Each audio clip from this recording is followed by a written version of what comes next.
మాతృదేవోభవ పితృదేవోభవ. నేను మీ శ్రీధర్. నా నెంబర్ 9295909819. ఇప్పుడు మనము అక్టోబర్ నెల 1వ తారీఖు నుండి 15వ తారీఖు వరకు అంటే 15 రోజుల యొక్క పక్ష ఫలితాలు గోచార రీత్యా ఏ విధంగా ఉన్నాయనేది సశాస్త్రీయమైన పద్ధతిలో తెలుసుకునే ప్రయత్నం చేద్దాము. ఇందులో నా సొంత ప్రయత్నం కానీ నా కవిత్వం కానీ ఇటువంటివి ఏమీ ఉండవండి. శాస్త్రం ఎంతవరకు చెప్పిందో అంతవరకు మాత్రమే చెప్పడం జరుగుతుంది. ఆ పని చెప్పాలన్నా కూడా నాకు మనస్కరించదు. శాస్త్రం చెప్పడమే నాకు అలవాటు. కాబట్టి శాస్త్రమే తెలుసుకోవాలనుకునేవాళ్ళు మా ఛానల్ని మీరు సబ్స్క్రైబ్ చేసుకోవచ్చు. ఇందులో బలవంతం ఏం లేదండి. సబ్స్క్రైబ్ చేయండి, మీరు మర్చిపోతున్నారు, లైక్ కొట్టండి, షేర్ చేయండి, ఇటువంటివి ఏమి ఉండవండి. మన దగ్గర సబ్జెక్ట్ ఉన్నప్పుడు ఆటోమేటిక్గా మీరే లైక్ చేస్తారు. దాని గురించి మళ్ళీ రిక్వెస్ట్ చేసేది ఏమి ఉండదండి. మీకు శాస్త్రం కావాలనుకునే వాళ్ళు మాత్రం ఖచ్చితంగా దీన్ని అనుసరించవచ్చు. ఓకే, ఇక్కడ ఇది కేవలం గోచార ఫలితాలేనండి. ఈ గోచార ఫలితాలు 10 నుంచి 15% మధ్యలో నిష్ణాతులైన వాళ్ళు చెబితే అలా అని చెప్పేసి దీన్ని పక్కన పెట్టడానికి ఏమీ లేదు. దీనికి ఉన్న ప్రాముఖ్యత దీనికి ఉన్నది. కానీ వ్యక్తిగత జాతకమే మీ యొక్క జీవితాన్ని తెలియజేస్తుంది. పూర్తిగా 80% వరకు దాన్ని పూర్తి చేస్తుంది. ఇది 10 నుంచి 15% వరకు ఇది పనిచేస్తుంది. మిగతా అది ఇంకా దైవేచ్ఛ, దేవుడి చేతిలో ఉంటుంది. ఈ విధంగా ఉంటుందండి. దీని మీదే కేవలం మీరు చాలామంది చేస్తున్నటువంటి పొరపాటు ఏంటంటే, నాకు ఈ టైంలో బాగుందని చెప్పారు కదా, ఆయన బాగా నిష్ణాతుడే కదా, అందుచేత నేను దర్జాగా కూర్చోవచ్చు హాయిగా అనేటటువంటి దృక్పథంలో కొంతమందిని చూశానండి. ఆ విధమైనటువంటి పద్ధతి కూడా మంచిది కాదు. మీరు చేసే పనిలో మీ ప్రయత్నం తప్పకుండా ఉండాలి. 6 రకాలుగా మీ యొక్క కష్టాన్ని చూపిస్తే 7వ రకంగా భగవంతుడు మీకు సహాయపడతాడు. అంతేగాని నాకు ఫలానా పంచమహాపురుష యోగాల్లో ఆ యోగం ఉంది, లేకపోతే ఇప్పుడు ధనాధిపతి యొక్క దశ జరుగుతోంది, లేకపోతే భాగ్యాధిపతి యొక్క దశ జరుగుతోంది, మహాదశ, అందులో అంతర్దశ సిద్ధి జరుగుతుంది. ఇలాంటి క్యాలిక్యులేషన్స్ అన్నీ మీరు దగ్గరికి వెళ్ళొద్దండి. మీ ప్రయత్నం తర్వాతనే ఏదైనా కూడా ఈ జాతకం మీకు సహకరిస్తుంది. అది మాత్రం గుర్తుపెట్టుకోండి. కేవలము దీన్నే అనుసరించి దీన్నే నమ్ముకొని నేను పడుకుంటాను హాయిగా బోర్లా పడుకుంటాను అంటే మాత్రం మన బతుకు కూడా బోర్లాగే పడుకుంటుంది, ముందుకేం వెళ్ళదండి. మన ప్రయత్నం ఉండాలి కదండి. ఓకేనండి. ఇప్పుడు అక్టోబర్ నెల 1వ తారీఖు నుంచి 15వ తారీఖు వరకు 2025వ సంవత్సరం గోచార ఫలితాలు ఏ విధంగా ఉంటాయనేది సశాస్త్రీయమైన పద్ధతిలో తెలుసుకునేటువంటి ప్రయత్నం చేద్దాము. ద్వితీయ స్థానంలో రాహుగ్రహ సంచారం జరుగుతోంది. అలాగే తృతీయ స్థానంలో శని సంచారం జరుగుతోంది. కానీ ఆయన వక్రగతిలో సంచారం చేస్తున్న కారణంగా శని భగవానుడు కూడా ద్వితీయ స్థాన ఫలితాలు ఇస్తున్నారు. కాబట్టి ఇక్కడ ఈ శని రాహులు ఇద్దరు కూడా పోటీగా ఇక్కడ 2వ స్థాన ఫలితాలను ఇవ్వబోతున్నారు. వాళ్ళిద్దరూ కూడా ధన విషయంలో ఇబ్బంది కలిగేటువంటి పరిస్థితి కల్పిస్తారు ఈ 15 రోజుల్లో మీకు. అలాగే మాటలో కఠినత్వం పెరుగుతుంది. సమయానికి తగిన మాట్లాడటం అనేది ఒక కళ. ఆ విధంగా సమయానికి తగిన మాటలు ఏమీ మాట్లాడకుండా ఒకదానికి ఒక మాటకి లింక్ ఉండదు. ఇదో మాట వినబడుతుందే కానీ దాని భావం ఏంటో అర్థం కాదు. అటు మాట్లాడేవాడికి అర్థం కాదు, వినేవాడికి అర్థం కాదు. అక్కర్లేని మాటలు, అనవసరమైన మాటలు, అసందర్భమైన మాటలు ఇలాంటివి మాట్లాడడం జరుగుతూ ఉంటుంది. కుటుంబంలో కూడా ఏ విధమైనటువంటి ఒక ఆహ్లాదం కనబడదండి.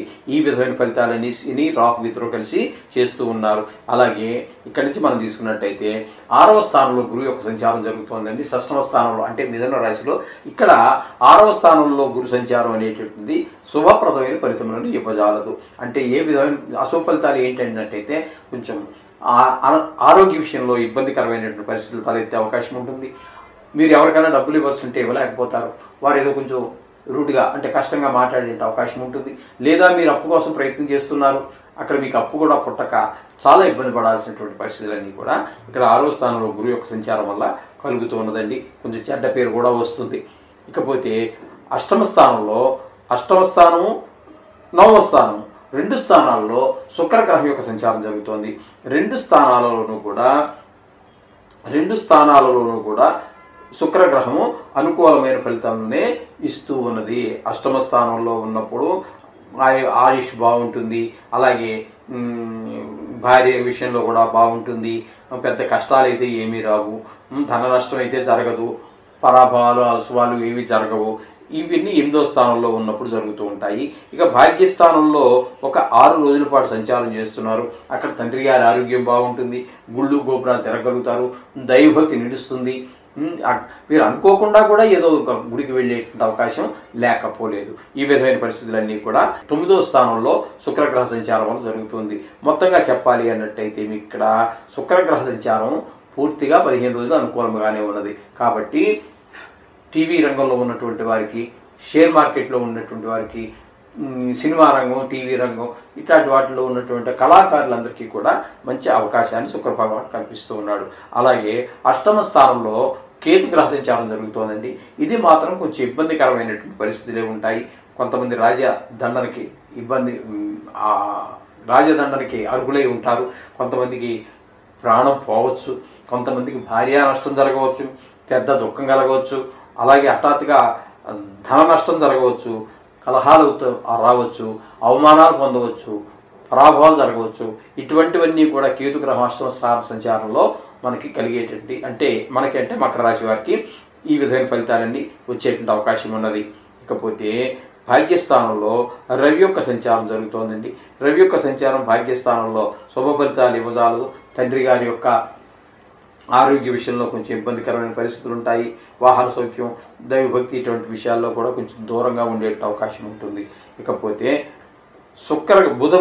బుధుని యొక్క సంచారం ఇక్కడ మనకి 9వ భాగ్యస్థానంలో ఒక్కరోజు మాత్రం జరుగుతున్నది.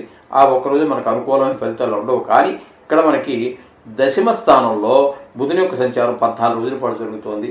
10వ స్థానంలో మాత్రం వృత్తిపరంగా చాలా ఎదుగుదల స్పష్టంగా గోచరిస్తుంది. బుధుడి యొక్క 10వ స్థానంలో ఉండటం వలన ఆయన వ్యాపార కారకుడు కూడా. కాబట్టి ఇక్కడ మనకు బుధుడు చాలా అనుకూలమైనటువంటి ఫలితాలు ఇస్తూ ఉన్నారు. అయితే అదే 10వ స్థానంలో కుజుని యొక్క సంచారం జరుగుతోందండి.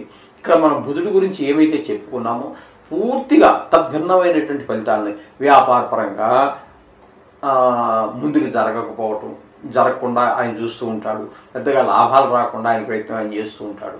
ఈ విధమైనటువంటి ఫలితాలన్నీ కూడా కుజుడు 10వ స్థానంలో ఉండి ఇస్తూ ఉన్నారు.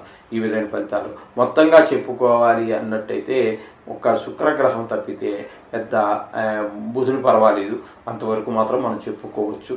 అలాగే అంతవరకు మనం చెప్పుకోవచ్చు.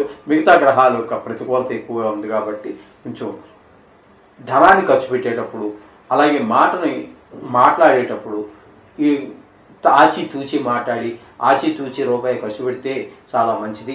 అలాగే ఏ విషయాల్లో మనకి ప్రతికూలంగా జరుగుతున్నాయి, ఫలితాలు వస్తున్నాయి అనేది విన్నారు కదా.